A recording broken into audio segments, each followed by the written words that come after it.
vídeo, eu, Weber Tavares, professor do Instituto Federal de Goiás, que pesquisa o financiamento da educação pública nesse país, vou falar um pouco sobre a importância do Estado na oferta do ensino superior no Brasil.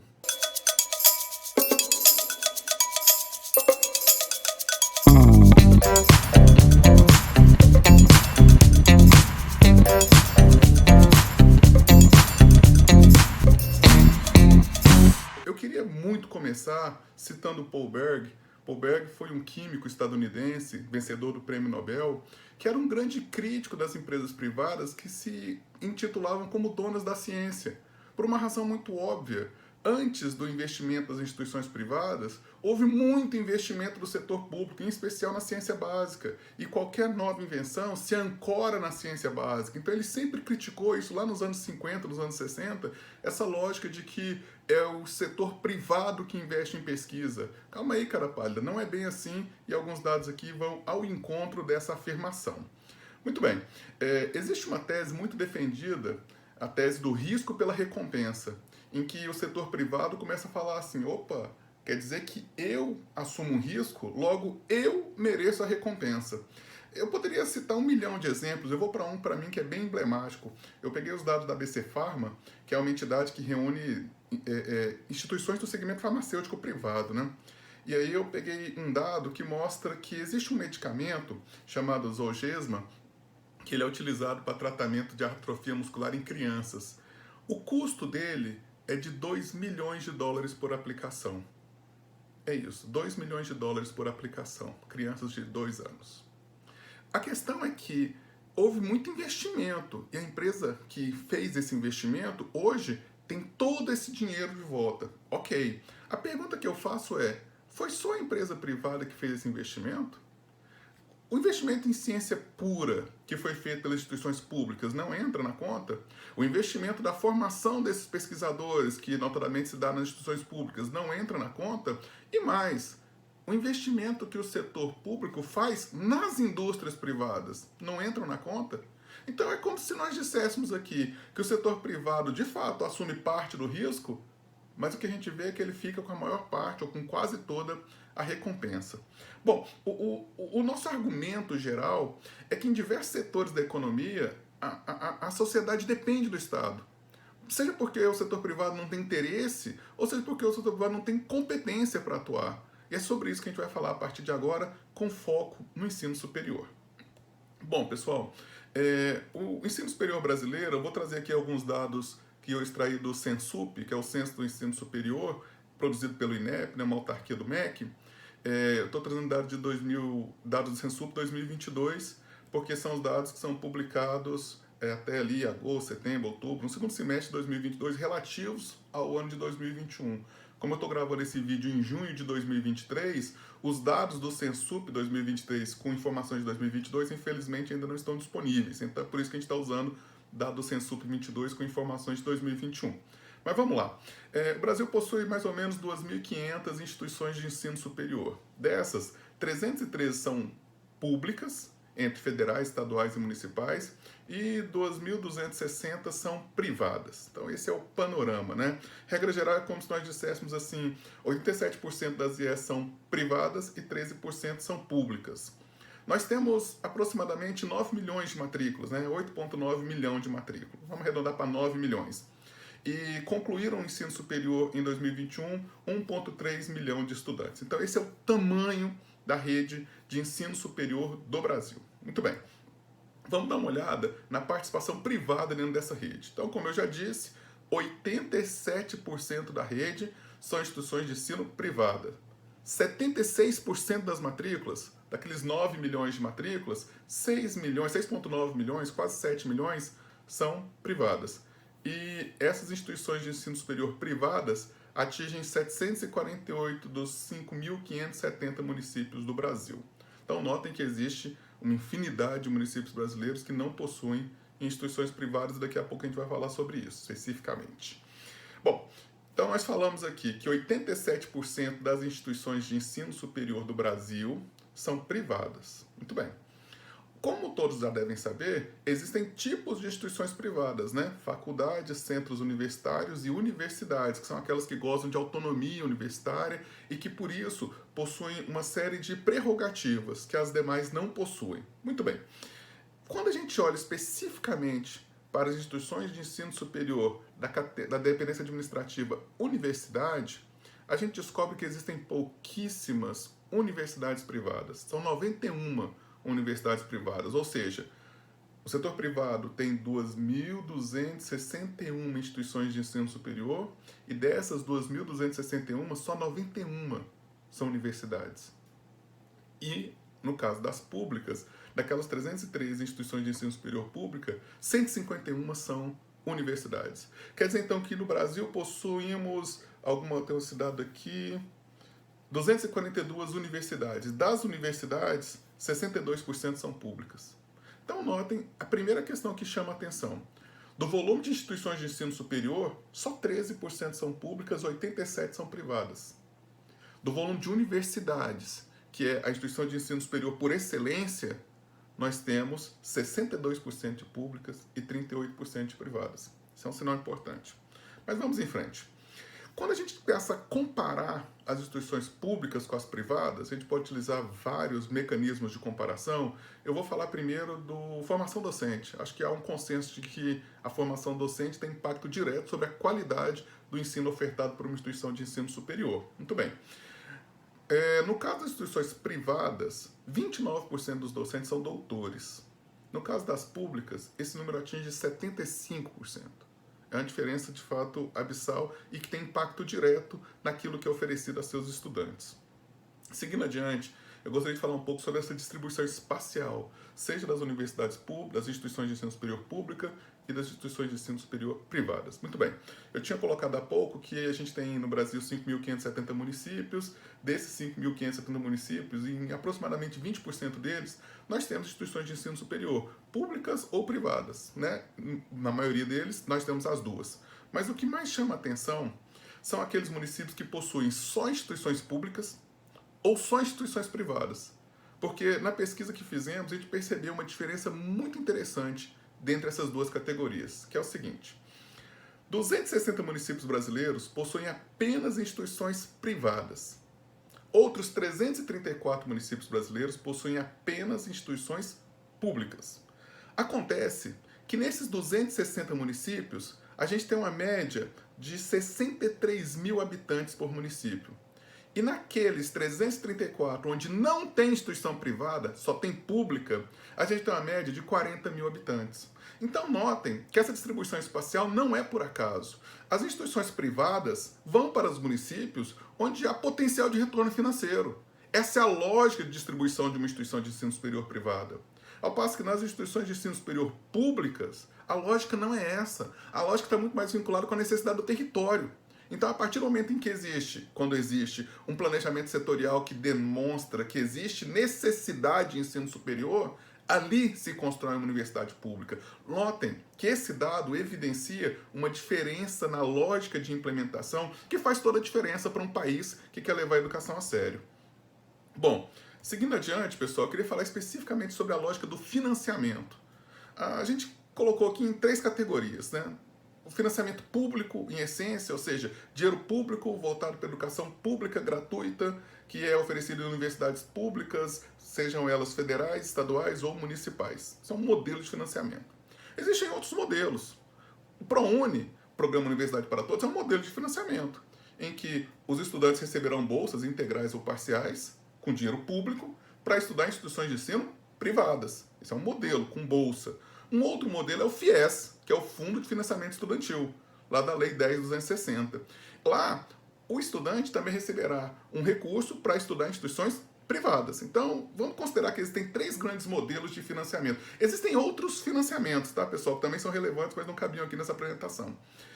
Mas vamos pensar que existem 3 grandes grupos, né? Universidades públicas, instituições públicas de ensino superior, dinheiro público investido na estrutura pública, ProUni, que é o Programa Universidade para Todos, dinheiro público em instituições privadas, e o FIES, que é o financiamento dos estudantes que vão receber recurso público para estudar em instituições privadas. Vamos falar um pouco sobre a quantidade de matrículas, dados do Censup. Eu falei que eram 9 milhões de matrículas ao todo, né? Para ser mais preciso, 8.987.120 matrículas. Desses quase 9 milhões, 2 milhões são matrículas em IES públicas e 6,9, quase 7 milhões são matrículas em IES privadas. Mas eu quero muito que a gente se concentre nos 2 milhões de matrículas em IES públicas. Esse é o tamanho da rede pública. 2 milhões de matrículas. Vamos falar agora sobre o volume de bolsas, dinheiro público, investido em IES privada. Vamos lá. 221 mil bolsas de FIES, 478 mil bolsas de ProUni e 2 milhões de outras bolsas, como eu falei que existem. Ao todo são 2,7 milhão de bolsas que são distribuídas de dinheiro público em universidades, instituições de ensino superior privadas. Então, a gente tem duas possibilidades de análise aqui. A primeira, que mais chama a atenção, é que o Brasil tem ao todo 2 milhões de matrículas em instituições de ensino superior públicas e 2,7 milhão de bolsas de dinheiro público investido em IES privadas. O fato é que a gente tem mais bolsa de dinheiro público em IES privada do que matrícula em universidade pública. O volume de bolsas é 32% maior. Chama muita atenção em relação a essa disputa pelo fundo público. E uma outra questão, e aí eu volto ao objeto desse vídeo, que é mostrar o quanto que o Estado importa, inclusive para o setor privado, é porque se a gente considerasse, assim, só para fins de arredondamento, que cada bolsa fosse uma matrícula, a gente teria 2,7 milhão de matrícula, de um total de 6,9 milhão de matrícula no setor privado. Isso quer dizer que de 6,9 milhão de matrícula no setor privado, 2,7 milhão, 45%, é dinheiro público. Olha a importância do Estado para o empreendimento privado. Quase metade de tudo aquilo que ele tem de matrícula tem aporte público que financia essa matrícula. Então, essa coisa que eu falei lá no início, citando o exemplo da Abifarma, que diz que não, o setor privado dá um jeito, muita calma nessa hora, porque quando a gente desseca os dados, quando a gente olha para os dados com mais cuidado, a gente percebe que existe muito investimento público para fazer com que o setor privado consiga funcionar. E já que nós estamos falando desse assunto, eu gostaria de desmontar alguns outros mitos que eu acho que são muito importantes quando a gente trata de ensino superior no Brasil. O primeiro, que a universidade pública é para rico. Isso é mentira. Ora, basta pegar os dados. A gente tem hoje, na universidade pública, em especial nas federais, que é de onde eu vou trazer esse dado, 70% dos estudantes têm renda per capita familiar inferior a 1,5 salário mínimo.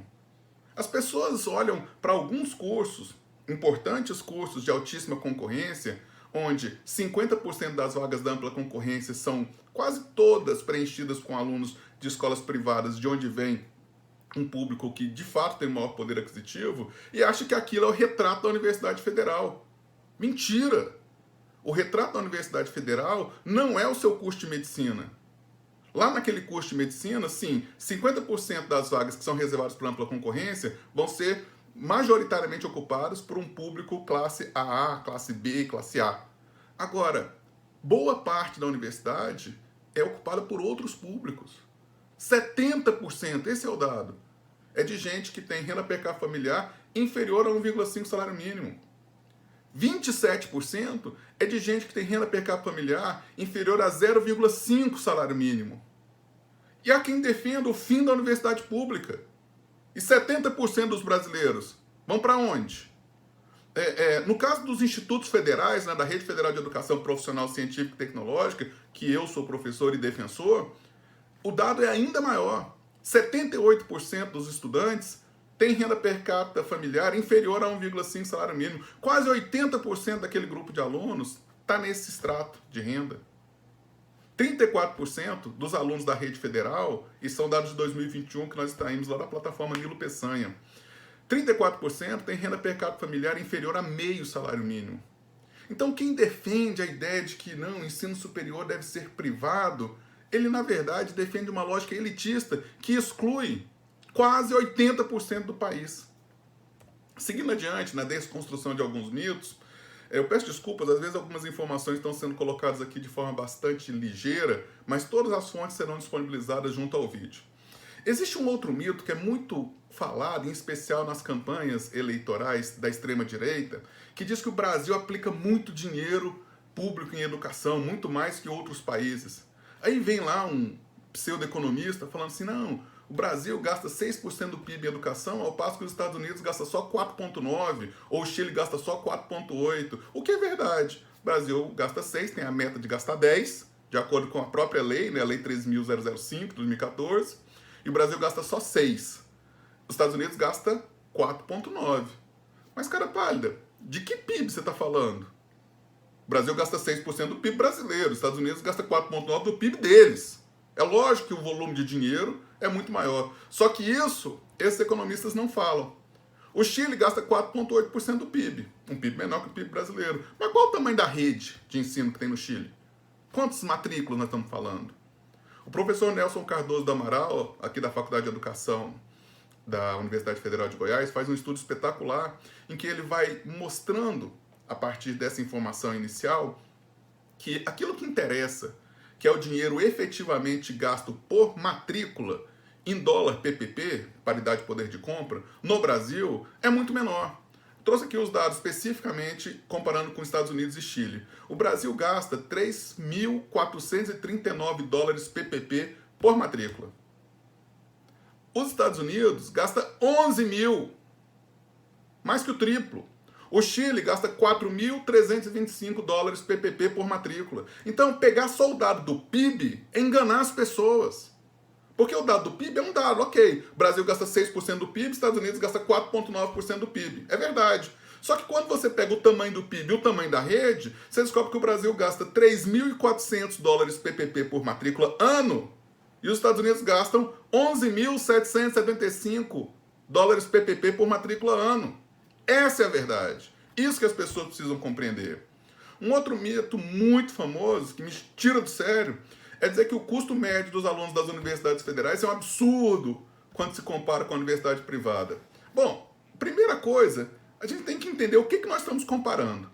Porque no custo lá da universidade federal, a gente tem um hospital universitário, a gente tem clínica mantida por Universidade Federal, a gente tem dezenas de projetos de pesquisa, já falei sobre as patentes, a gente tem projetos de extensão universitária com centenas de milhares de pessoas sendo atendidas no Brasil inteiro. Tudo isso está dentro do custo. O que a universidade privada faz em termos de hospital universitário e clínica mantida por Universidade Federal? Então, a gente precisa comparar coisas iguais. E tem uma questão muito cruel nesse cálculo, que é o custo com inativos e pensionistas. No caso da universidade privada, o cidadão contribui com o INSS. Quando ele se aposenta, naturalmente quem vai pagar o salário ou a pensão, né, a aposentadoria desse cidadão, é o Instituto Nacional de Seguridade Social. E no caso da universidade pública, o cidadão também paga lá para o regime próprio de previdência social. Quando ele se aposenta, inativo ou pensionista, ele continua recebendo recurso da lei orçamentária. E esse cara acaba entrando na conta. Então, como é que se compara coisas tão diferentes? Eu já tinha colocado, o Brasil, se você pegar as instituições que mais depositaram patentes no Brasil entre 2014 e 2019, das 10 instituições que mais depositaram, 8 são universidades públicas. Das 10, 8 são universidades públicas. 0 são universidades privadas. E duas empresas também depositam muitas patentes, né? A Petrobras e a Whirlpool, ali a Brastemp, a Consa, etc. Então, esse recurso todo entra na conta. Aí você quer comparar mesmo a universidade pública com a universidade privada? O Brasil, dado lá do Education at Glance, que é um documento da OCDE, diz que o Brasil gasta mais ou menos 13 mil dólares PPP por estudante lá no ensino superior. E a média da OCDE é 15 mil dólares. Esse é dado da OCDE. Então quem diz que o Brasil gasta muito está mentindo. Ou por burrice ou por má fé. Infelizmente, boa parte é por má fé. Então, em linhas gerais, eram essas informações que eu queria colocar para a gente discutir. Eu gosto de pensar que esse tipo de ação, ela não busca trazer a verdade, ela busca trazer o debate a partir de bases que são verdadeiras. Então, Agradeço muito a oportunidade, agradeço muito ao professor Tadeu pela oportunidade de fazer parte desse grupo. Me coloco integralmente à disposição para todos os trabalhos em que a gente, a partir de dados que possam ser comprovados, verificáveis e replicados, a gente tem um debate mais sério e mais maduro no Brasil. Muitíssimo obrigado e até a próxima.